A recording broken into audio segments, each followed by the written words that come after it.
Hello, everyone. My name is Jonas Storens. I'm an assistant professor at Eindhoven University of Technology, and I'm here with a very distinguished panel to discuss the research agenda and its contribution to the research infrastructure of the network.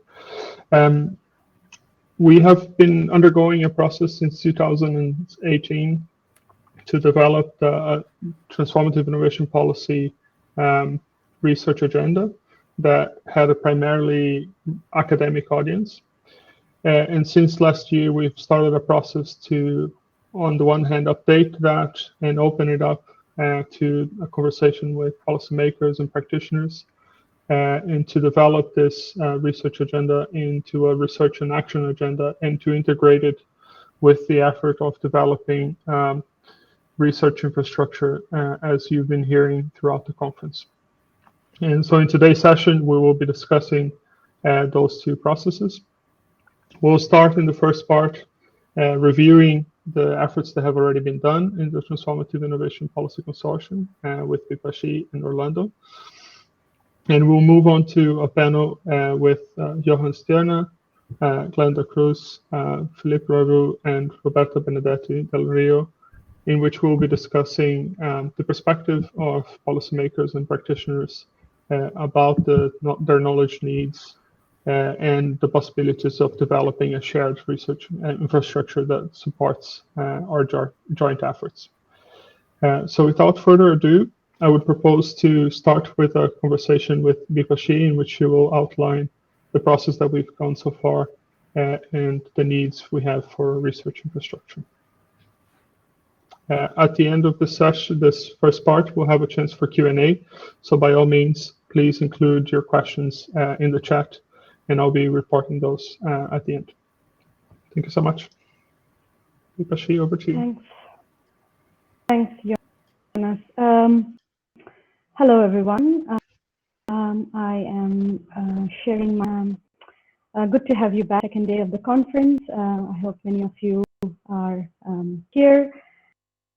We are starting with the plenary, and I'm going to introduce to you, as Jonas mentioned, about this topic of knowledge infrastructure, and at the same time in this presentation, just to give you an overview of what the discussions that we have been having in the community about knowledge infrastructure, the very core definitions of it, but also what we have been doing in the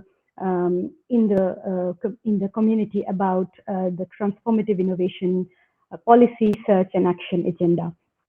So I will be addressing these two topics, a combination of these two topics, but just to give you a flavor of our big ambitious sort of effort.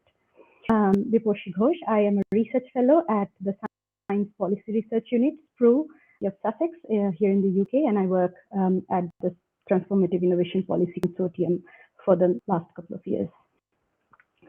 So just to sort of give an endpoint into our considerations for a knowledge infrastructure and why we are talking about knowledge infrastructure. First of all, we need to bridge diverse transition knowledges. So when we talk about knowledge about transitions, transformations, we are essentially talking about the scientific perspectives, the scientific concepts, the theories, but also the policy perspectives, the policy goals and the policy mixes, the policy implementation side of things. At the same time, we also have a third sort of perspective, which is examples of practice. So there are examples, there are cases we are working with about experimentation and initiatives, projects, programs, which are actually practice and practical implementation of these knowledges. So we are essentially bridging diverse knowledges. And when we talk about knowledge, we are actually thinking of different types of knowledge. So it's not just codified knowledge, not just knowledge written in papers or published knowledge, but also non-codified or tacit knowledge. So there's this distinction in the literature about explicit knowledge and tacit knowledge. You can also have centralized knowledge versus decentralized knowledge. You have considerations of knowledge which is publicly available versus knowledge which is privately owned. And you can also think of knowledge which is individual versus shared and collective knowledge. So when we think about, we are considering all these different types of knowledge and how that plays out for transitions and transformations. And then the third aspect is about the term infrastructure. So what we really mean by infrastructure. So there are indeed many aspects of infrastructure, right? So there is hard infrastructure versus soft infrastructure. We need to consider ownership of who owns that infrastructure, who has the agency over that infrastructure. So the resources and the materials and what kind of platforms is supportive of the infrastructure, and also the principles, the procedures, and the ethics of infrastructure. So these are some of the sort of this is just a opening of the different types of considerations that we are thinking of in terms of knowledge, creating a knowledge infrastructure for transformative innovation policy. So I really like this quote, just to say that beyond knowledge transfer and translation, we need knowledge transformation. And that involves highest level of novelty and codependence between knowledge actors. So in terms of what we did so far in using the transformative innovation knowledge infrastructure, well, over the last few years of the TIP consortium, one of the main initiatives in our group has been to connect different communities with diverse interdisciplinary academics. So we have tried to bring together at least 4 communities. So the EU3, the European Forum for Studies for Policies of Research and Innovation, the TIP consortium, the STRN, which is the Transitions Research Network, and Africalix and Globelix. So these are different networks of interdisciplinary scholars as well as practitioners, and we try to, and they are in building this knowledge infrastructure in different capacities. So in the last 2-3 years, we have tried to bring them together. We created this inter-network dialogue. So there has been many events and many sessions in individual networks conferences, as well as we had workshops where people from all these networks came together to talk about transformative innovation policy. And in terms of advancements, we also are experimenting with different methods of knowledge co-creation in transdisciplinary settings, both within the consortium as well as we are learning from the other networks similar work. So all the other networks are also working on transdisciplinarity and knowledge co-creation. So there is a lot of learning across the networks that is really crucial for building this infrastructure. And finally, we have, based on these dialogues, based on these inter-network dialogues, we have created a research agenda and which was published in 2020, and it's in the TIP consortium website. So I'm going to just quickly give you an overview of this first publication of the research agenda. So this research agenda is divided across 3 themes. The research agenda is divided across 3 research questions, and within each of these 3 research questions, there are some themes. So there are actually 10 themes across these 3 research questions. So the first research question was indeed how to really conceptualize transformative innovation policy and how to put it in context of the emerging, put it in context with the other sort of SDI policies. So how to put in context of emerging approaches. So within this conceptualization part, we have some reflections about conceptual foundations, some discussion about different types of SDI policies that are there and how that connects to transformative innovation policy, the idea of experimentation, role of experimentation for transformative change, and the role of politics and governance for transformative change. So these are sort of the umbrella topics or the themes under which you can think of, and these are the different aspects of discussing transformative innovation policy. Second research question is, of course, about the role of different types of actors in STI policy across the different geographical contexts. So, so it's about role of research and innovation agencies for transformative change, role of governments, role of businesses, and also for transformative innovation policy in developmental context. So we had discussions on all these, on the role of all these different actors, as well as the important issue of context and context sensitivity of innovation policy. And this is again the 4 topics, the 4 themes that capture that try to capture that insights of that second research question. And then there's a third research question, which is about design, implementation, and evaluation of transformative innovation policy. So how do we actually look into transformative innovation policy in regional context? How do we design a policy in regions, and also how to think of tools for transformative innovation policy? So these are the 10 themes across the 3 research questions under which this research agenda is designed. So we have this research agenda, but we are still debating and discussing what is necessary as sort of design considerations for building this overarching knowledge infrastructure for transformative innovation policy. Because having a research agenda paper is just not enough. It's probably one aspect of building a knowledge infrastructure.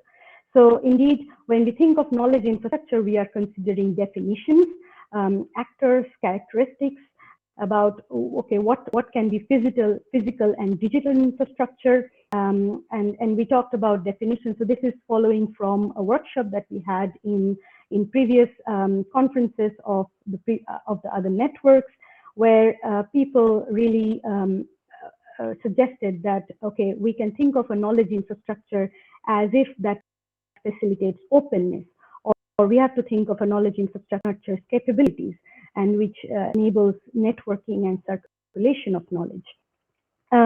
So we were thinking of what could be the essential design elements. So we talked about transdisciplinarity, we talked about accessibility, and we talked about sustainability of a knowledge infrastructure. So by transdisciplinarity, we are meaning to create spaces for genuine collaboration and knowledge exchange between academics and practitioners. So this is about having shared visions, having shared ownership, and thinking of tools and means of knowledge co-creation. And by accessibility, we mean more sort of equitable and inclusive knowledge creation and application. How can we establish alternative modes of equitable knowledge creation? And so this is about thinking of principles of inclusivity, bridging north-south divide, but also a racial and gender knowledge creation about TIP. And the third characteristics is we want this knowledge infrastructure to be sustainable.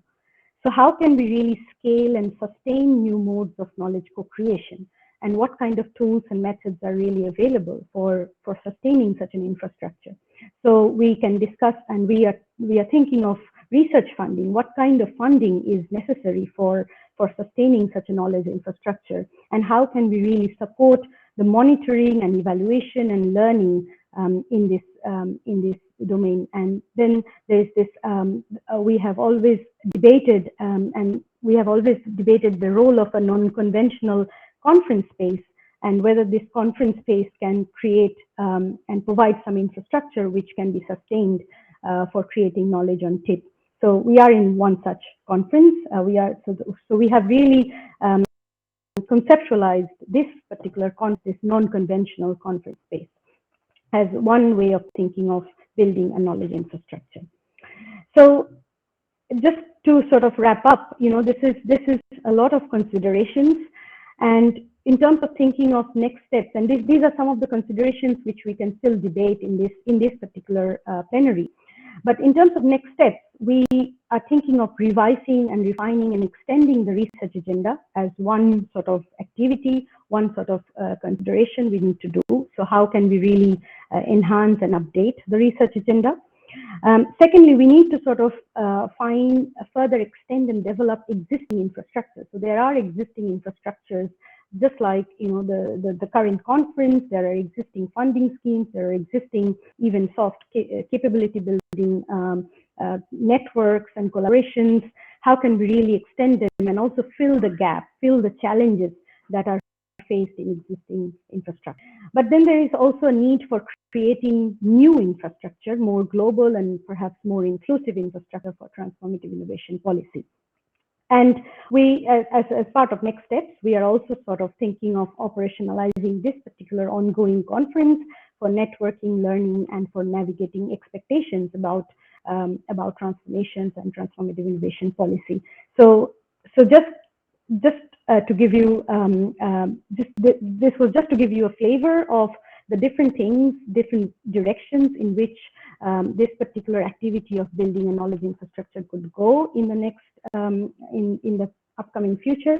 And we will have another plenary on Thursday about experimenting and evaluating this particular conference as a non-conventional conference knowledge infrastructure space. So feel free to join that plenary as well for more conversations about this.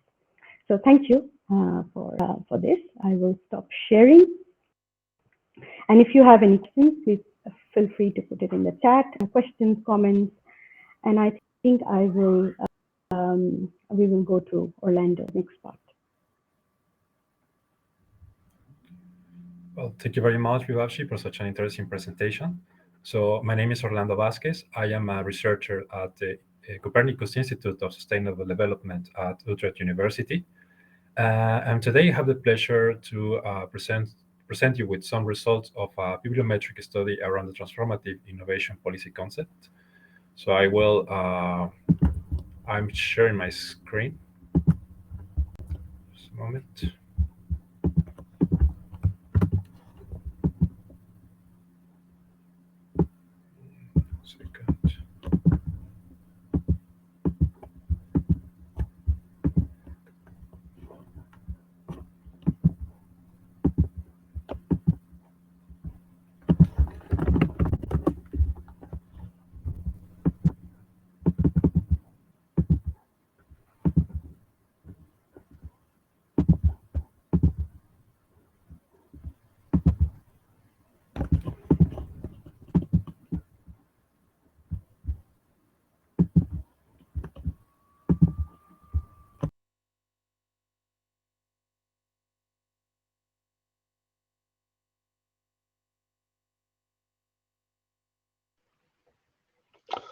Hello, everyone. It seems that we have a short interruption. Orlando's having some difficulties with the slides, which is a pity since we had just tried them on right now.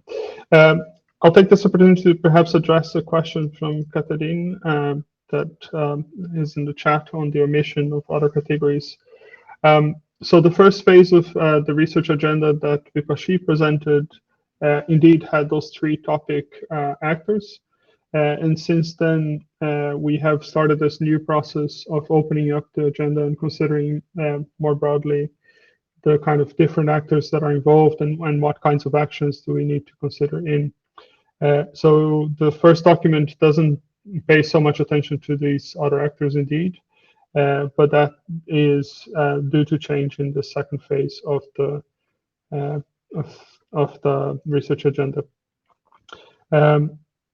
What Orlando was about to show to us is a result from the bibliometric analysis that we did. And the idea of that is to connect, if you want, a top-down expert-driven research agenda with a more bottom-up approach to read what is that the literature is already developing and if you want to find some of those gaps. Orlando, is it working now? Apparently your audio is currently not on. I don't know if you're muted. Can you hear me? Okay, perfect. All right, thank you very much, Jonas. So yeah, I was telling you we conducted a bibliometric study to understand the knowledge base of the transformative innovation policy concept. So I will explain you briefly the methods that we use, but also the results that we obtain both from a performance analysis and a topic analysis as well. So first, we selected 15 scientific articles and one book chapter that reflects a different perspective of the transformative innovation policy concept. Then we retrieve both the references and their citing papers from the Web of Science database. And then we end up with more than 1,000 scientific papers spanning the period from 2000 to 2021. Then we conducted a performance analysis in terms of authors, journals, etc., but also a topic analysis in order to understand the most relevant topics that are currently investigated within the transformative innovation policy concept. So here in this graph, we can see the scientific production over time. As you can see, it has been growing in the last 20 years, but more importantly, in the last 5 years. So this leads us to the top authors production over time. In this graph, we can see the most 13 prominent authors. Here we can identify two groups of authors. First, authors that have engaged since the early 2000s in the concept, but also other authors that have recently engaged in the last years.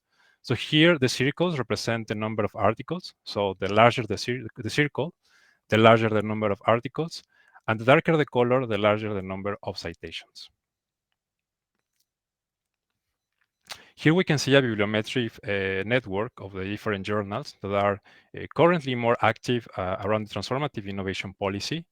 The size of the nodes represents the number of research articles that are currently being published. So here we can see the most prominent journals, being research policy, the most central journals, but also other journals such as sustainability, technology forecasting and social change, science and public policy, and environmental innovation societal transitions are important sources of the spread for spreading the knowledge around transformative innovation policy.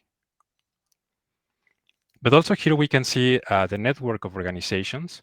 Here we can identify three main groups, being University of Sussex and University of Utrecht, the most prominent organizations, but also there are other organizations, both from the Global South and from the Global North, that are currently engaging in this debate.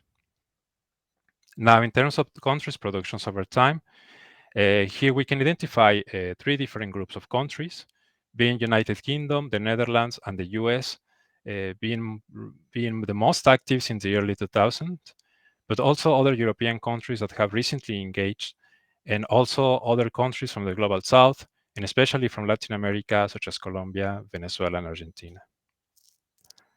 In terms of the topic analysis, we identified 18 different topics, and then we also identified two broad categories. The first one has to do with more conceptual foundations of the transformative innovation policy, but also another broad category that has to do with the application of these innovation policies or the socio-technical systems.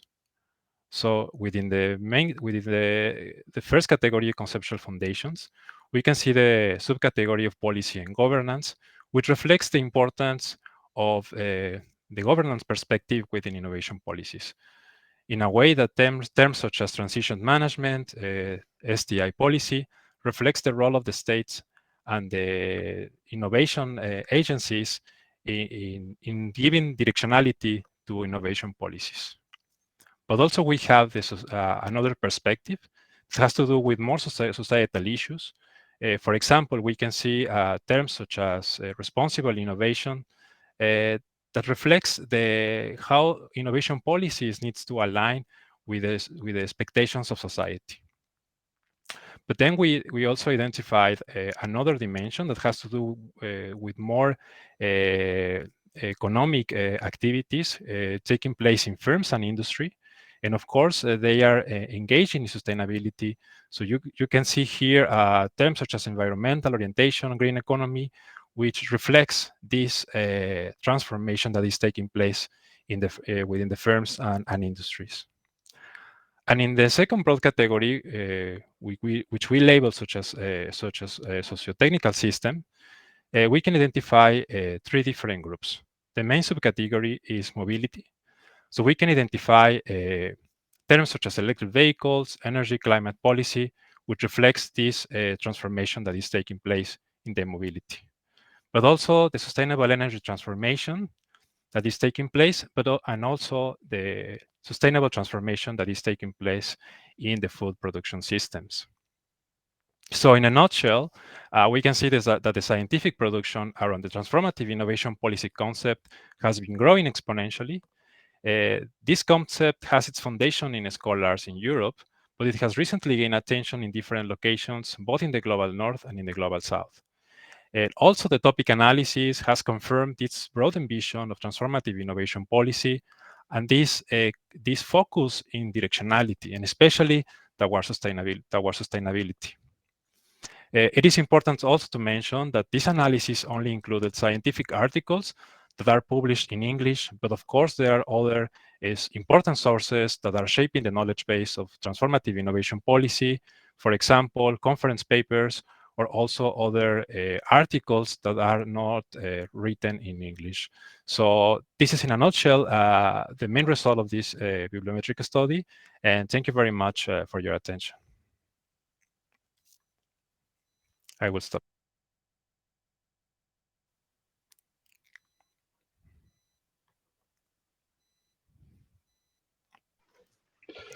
Thank you so much, Orlando. Yeah, it's really nice to see the bibliometric analysis coming through, and we really hope that juxtaposing this kind of expert-driven and this bottom-up, research-driven approach will generate many fruits. I see a question from Perawat. I hope I pronounced their name correctly. Are there any ways I can follow the updates of this particular work of yours? I think I can address that one. So we are developing this research agenda as we speak, and we will be developing it in the first half of 2022. You will probably get the updates through the TIPSY website and Twitter accounts, and hopefully we'll have more opportunities to interact. We are running a little low on time, so I'll thank you, Orlando, for your presentation, for all the work you've done, and Bipashi as well. And I'll suggest that we move to the second part, where we'll look a little more closely into the practitioner's perspective and their knowledge needs. So without further ado, I'll invite Johan Stierna to start the panel. Please, Johan, if you could introduce. Yes, many thanks. I hope you can hear me well. It's a pleasure. I introduced myself shortly. I've been working for the last 22, 23 years in the EU, European Commission policy making in relation to innovation policy and knowledge policy. And before that, I was a researcher both at University of Lund in Sweden and at the University of Madrid. Some perhaps input that could help you in your policy, in your research agenda from the policy perspective. I think first of all, it's important that you think that you do not start from scratch. When we are elaborating policies, we still have previous, you call it frames, but previous kind of scientific input into the policy making. And I think that one very important contribution that your research could do is to look a little bit more into the impact that policy have had, that scientifically based policy have had, for instance, based on the more neoclassical school of economics and others, and compare that to a counterfactual analysis. I think that would be useful because we are still working in a policy environment where the macroeconomics are very important for innovation policies, for transformative policy, and they have not yet adopted the same kind of conceptual framework as you are working within. I think you should also reflect upon or be aware of that when you work on science, it was the old German scientist and also politicians, Max Weber, who did a distinction between a scientist that is looking for truth and that is reflective. and policy making, which is looking or a little bit based on values and is action oriented. So it's not so straightforward to translate what you do in science to the policy world. I've been working on this problem for almost all my time in the European Commission, and it is very important, but it's also challenging. The second, more general comment I wanted to make also, and linked up to the good two presentations we had before, is that you have to integrate as much as possible all different schools of thought that are involved in providing policy advice on transformative policies, economic transformation, socio-economic transitions, etc. And you have many of them now in your platforms and your networks, but I think it's important to expand that and to continue that work. I refer to the book of Richard Nelson, where the Moon and the Ghetto Revisited, where he explains the difference between natural sciences and social sciences, as we are, in how come we are less advanced, according to him, technological at least, in social sciences compared to them. And it's very much to do with this paradigm, and we have a more multi-pluralistic hermeneutical approach to social sciences. To be more concrete, on the European level policy, your work, I think, will be very useful in several senses.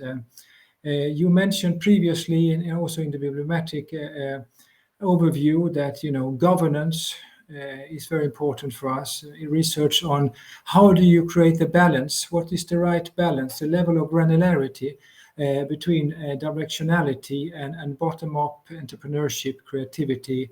How do you make real synergies in a policy mix?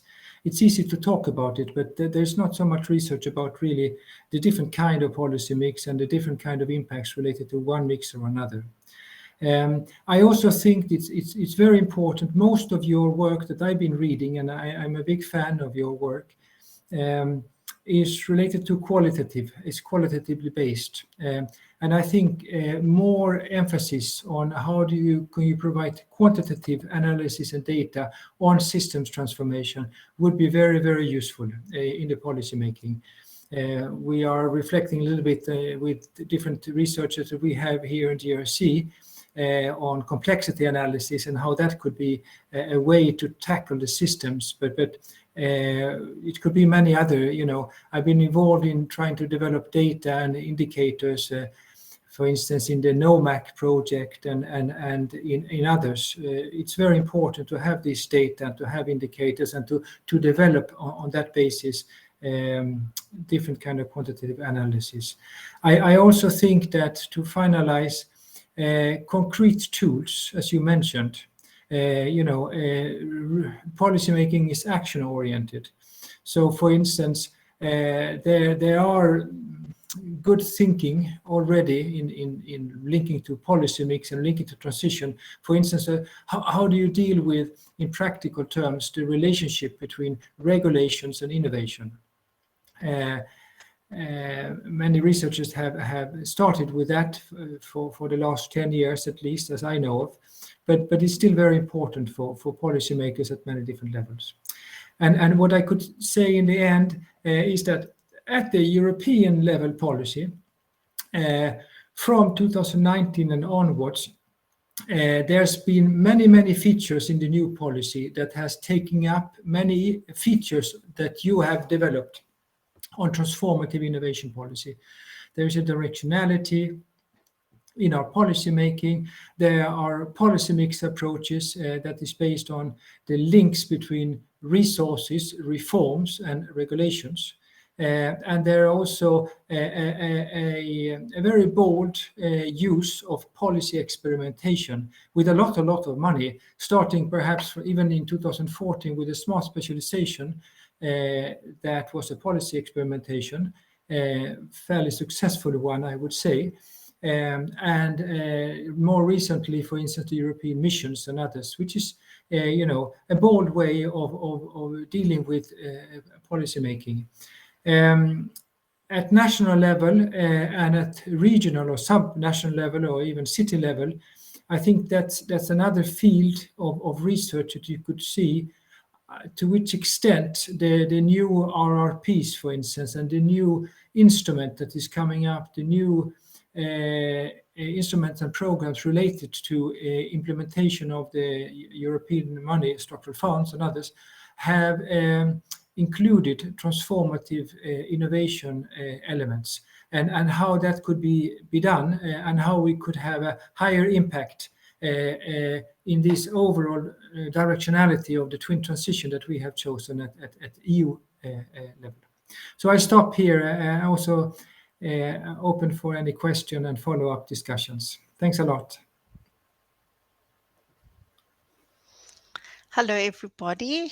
My name is Glenna Cruz. I run a center for STI measurement in a public research institute in South Africa.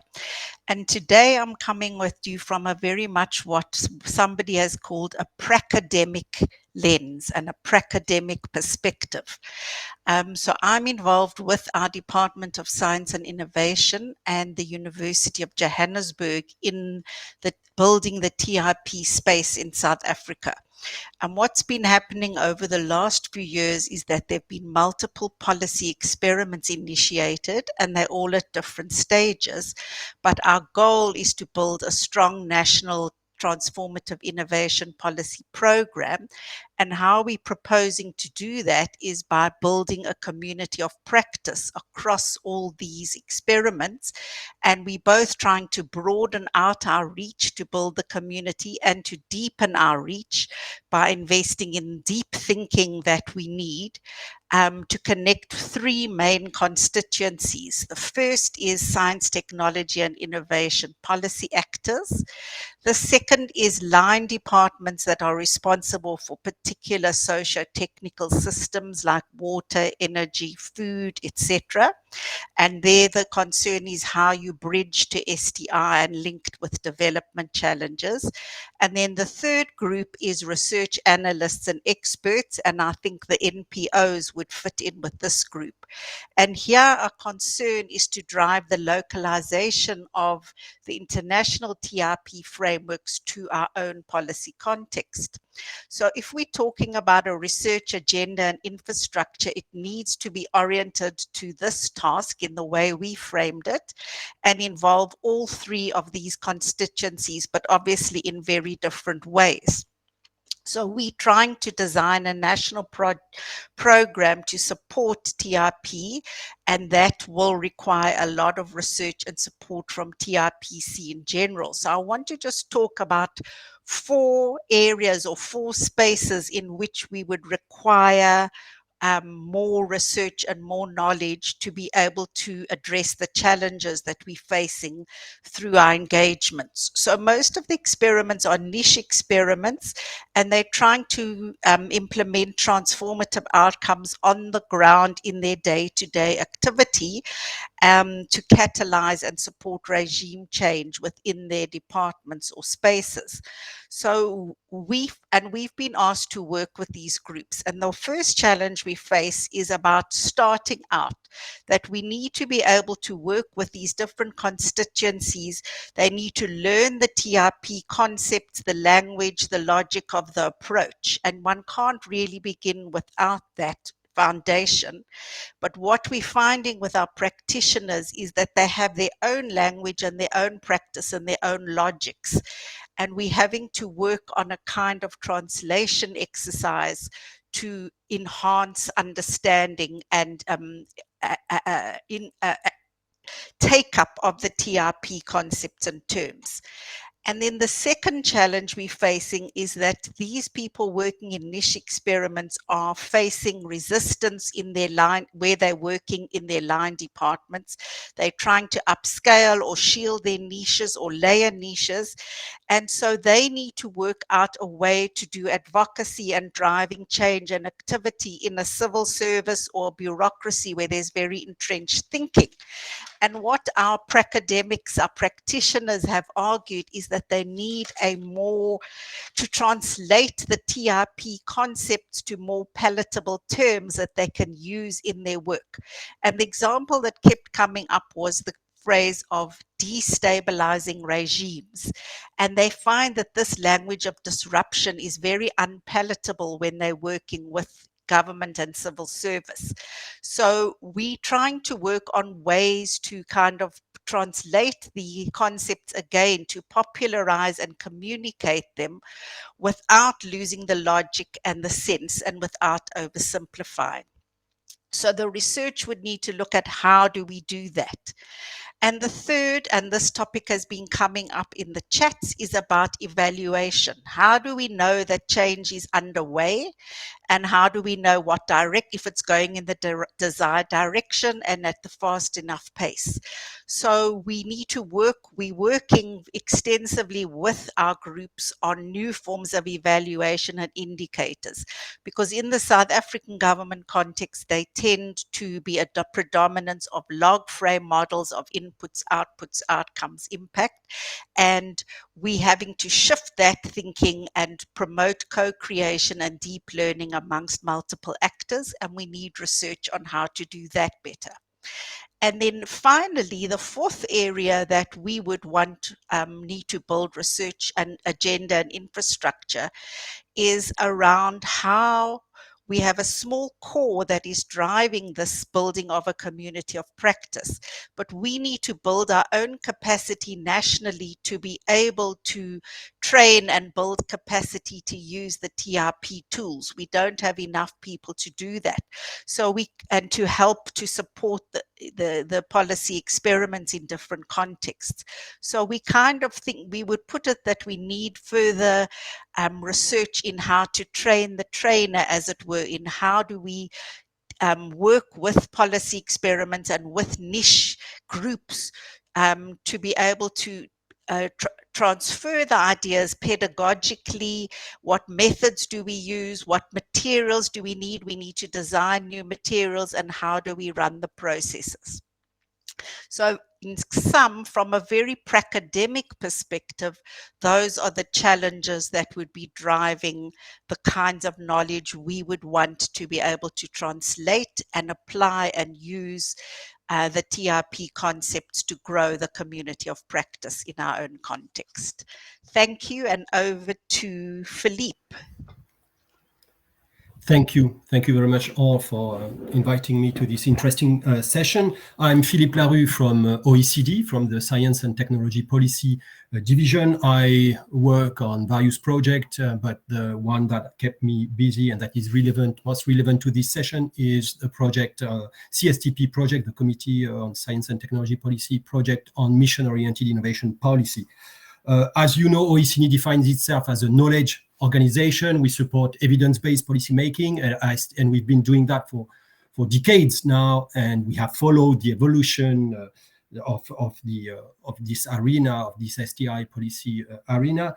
And now, of course, this transformative innovation policy agenda, to some extent, challenge the evidence base and the knowledge infrastructure, meaning all our statistics and our cases and the way we structure them. So this is challenging. This is even more challenging because we could say that we face some what we would call radical uncertainty, because we don't even know the extent to which this is really challenging. Which should change? We hear a lot. We hear a lot in this community that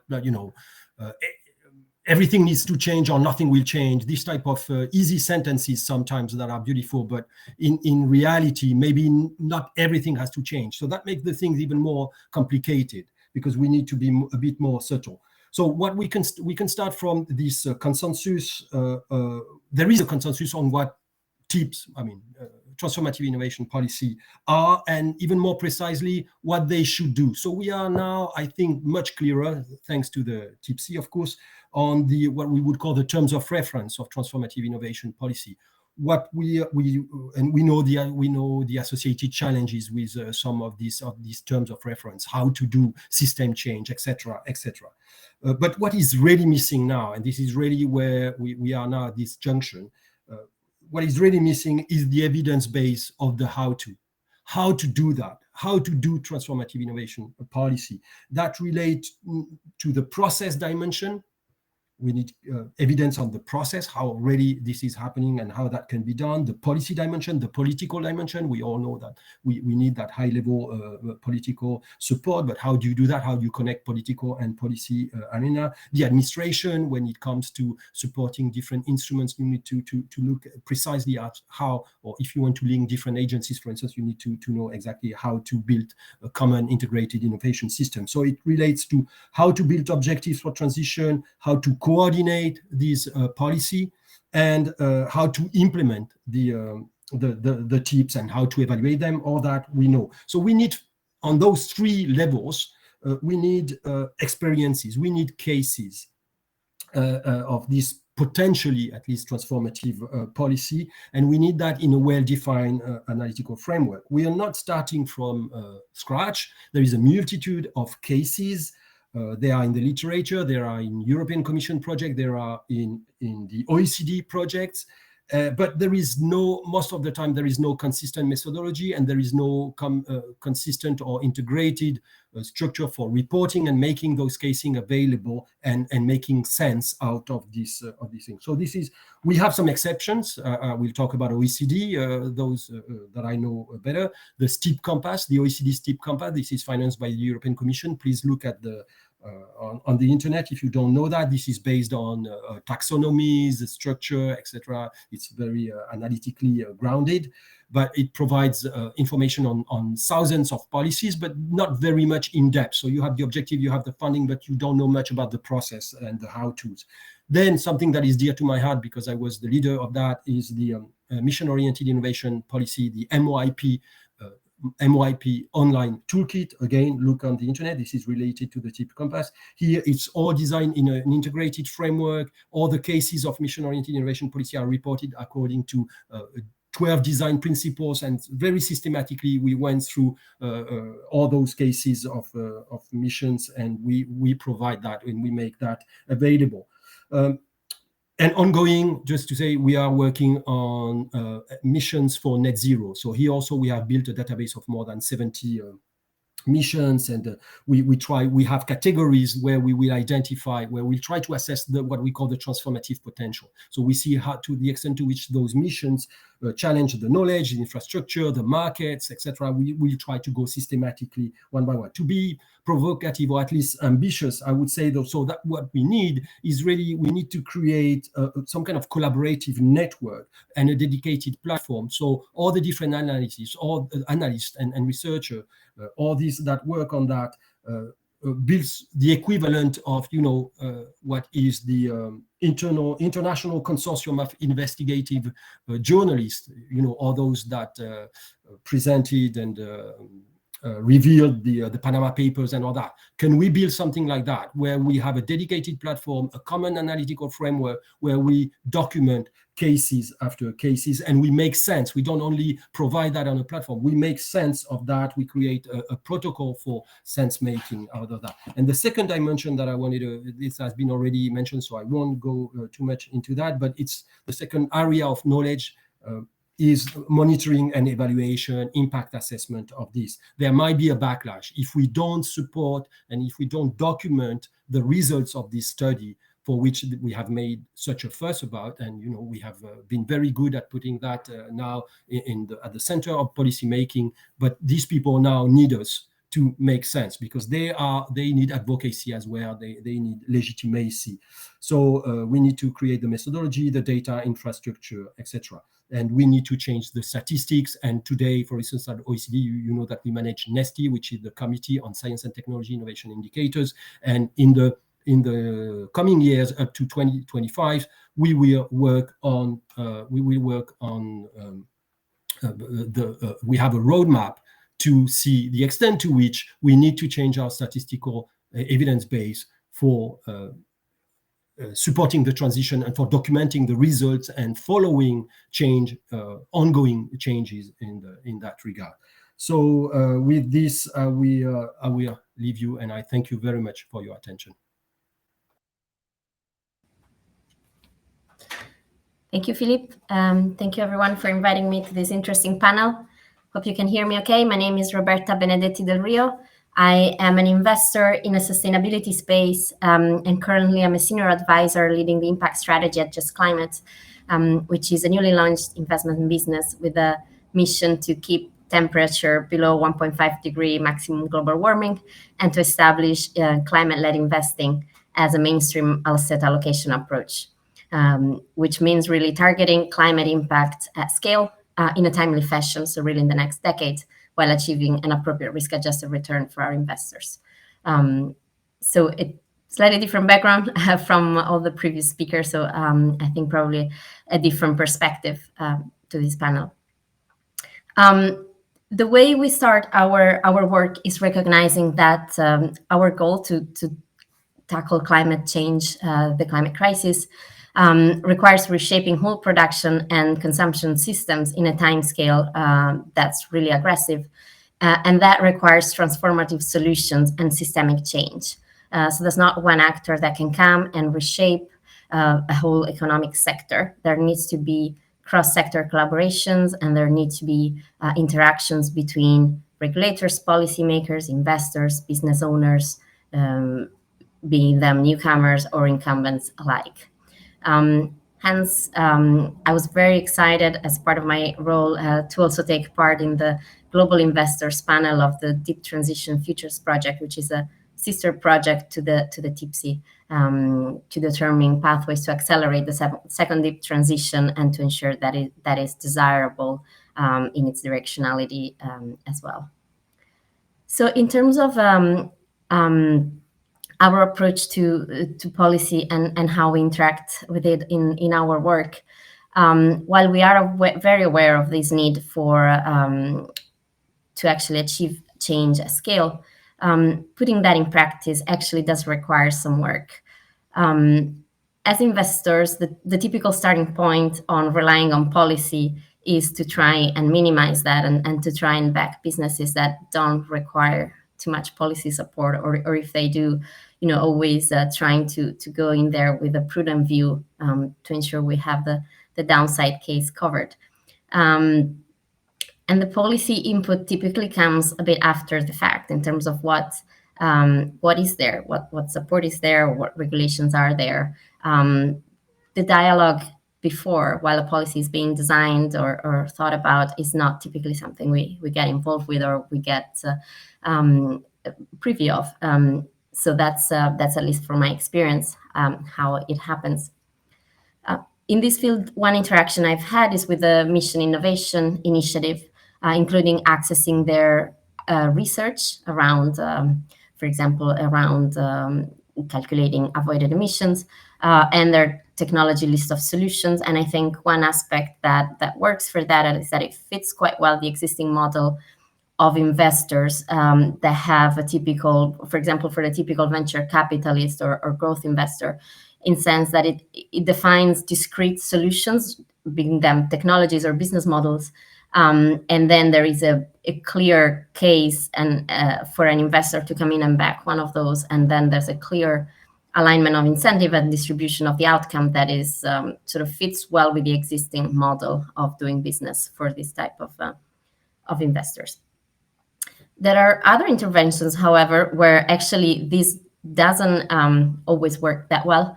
In particular, we see this happening where there is a demand side that is the main driver of change that needs to be addressed, or there's the behavioral change that needs to be created or fostered. And sometimes this solution can be, even more timely or resource effective in achieving a same outcome. And so in these cases, it gets a little bit more complicated. For example, one example we've seen is the buildings retrofit for energy efficiency. which is something that requires an upgrade in existing infrastructure that's very fragmented and distributed, and sometimes the incentives aren't completely aligned between who needs to sustain the hassle or the inconvenience of organizing all that and getting a new installation, etc., and who harvest the benefits of that. And so things like that, have typically seen lower uptake, but to make those work and to make policy and business and everything work there to achieve that change requires bringing many parties to the table, requires aligning incentives, and I think requires also an upfront lost capital in terms of an investment that could be also not so small, in terms of figuring out how to best structure that, to either iterate the model, to design the contracts, the legal documents, the distribution of incentives, etc. And that's typically something that as investors we don't get too involved in.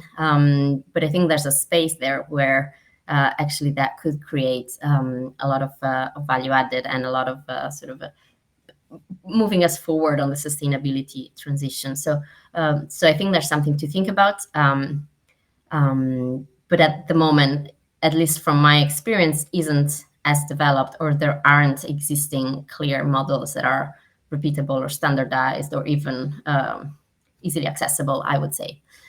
So just concluding, my perspective is really that I think there's a need for further integration and further dialogue on the transformative innovation policy side, and just maybe more action and more iteration of that would be great. But just the frameworks for that just need to be developed a bit more, and investors sometimes are one step removed from this research and this knowledge base and this practice.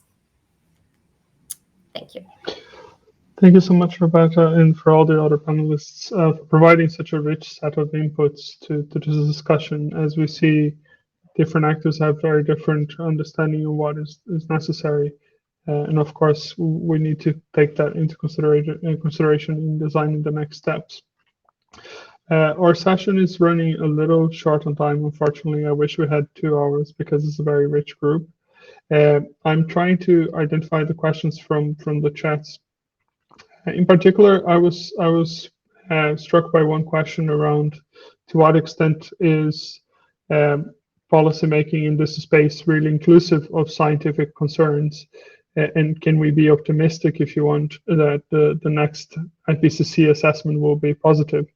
So I was wondering if you could share your impression on the extent to which the putting to practice of these policies is inclusive of other scientific concerns, such as climate science, for example.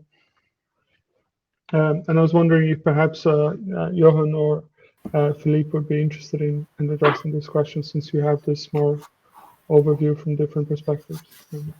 Thanks, Jonas. I can make a first shot, and then Phillipe, perhaps you could complement.